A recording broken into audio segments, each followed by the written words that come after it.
Mine at university.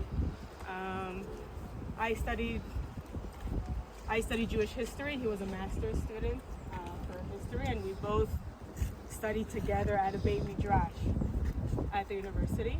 So start off almost every morning together, a cup of coffee, tomorrow learning something. Enon loved Mishnayos. That was his passion. So he learned with us and taught at the university. In the evening, he lived in Tekoa. He founded a Beit Midrash for elementary school students, also teaching Mishnayot. Later on, he became a high school teacher. So over a cup of coffee, he would just tell us about all the amazing questions girls in third grade asked him about the Mishnah and the Gemara that we were learning. He was able to get anyone to be passionate on whatever it is that we were learning, no matter what level they were on. The Beit Midrash also had the T students and Chiloni students, many different backgrounds, many different levels. It didn't matter. Enon would get you hooked, and he would get you asking questions you never thought of asking. And during his funeral, first of all, just to understand, right, we're still at war.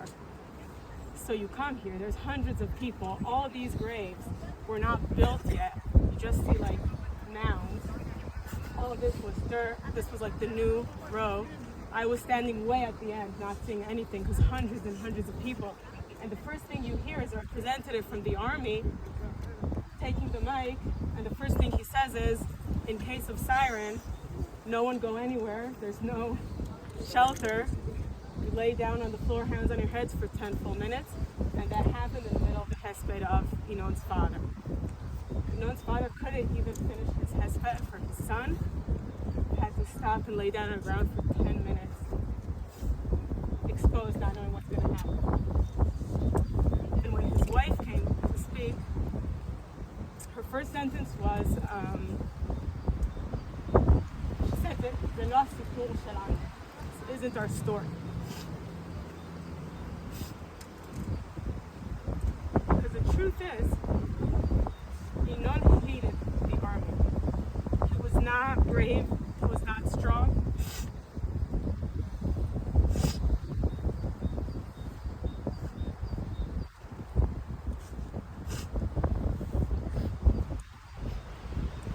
He was the biggest nerd. All he wanted to do, he would sit in the room with 3 other guys at the university and learn ancient Greek. Learn to speak in ancient Greek. That's what he cared about. Definitely did not care about fighting. And I remember he had one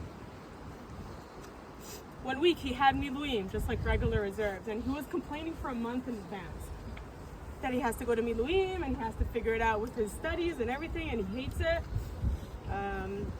He was in a tank. Doesn't want to be stuck in a tank with 4 other sweaty guys.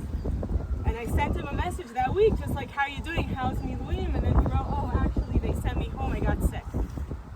So I joked. I said, are you sure you're actually sick, or did he just fake it to get out of miluim? And he said, no, actually, I am really sick, but I'm happy that my body knows that this isn't for me. So I got sick, so they'd let me out.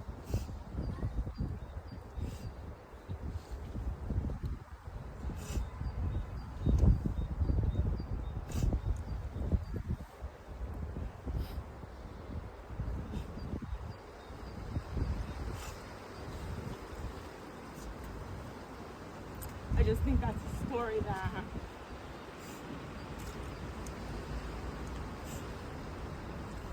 we don't hear as much.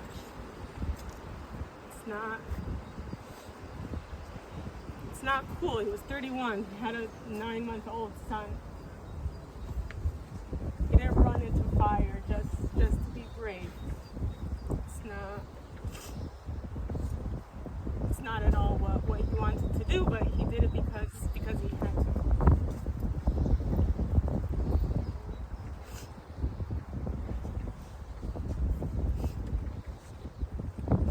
So that's Enon. Together with him, the tank, they were up north. The tank, they were under fire. The tank fell down a cliff, and Enon died immediately. The tank commander Was in critical condition for like a week after that. Tank commander has 3 kids. His wife was in my class from 1st grade to 12th grade, lives on my street. His name is Naran.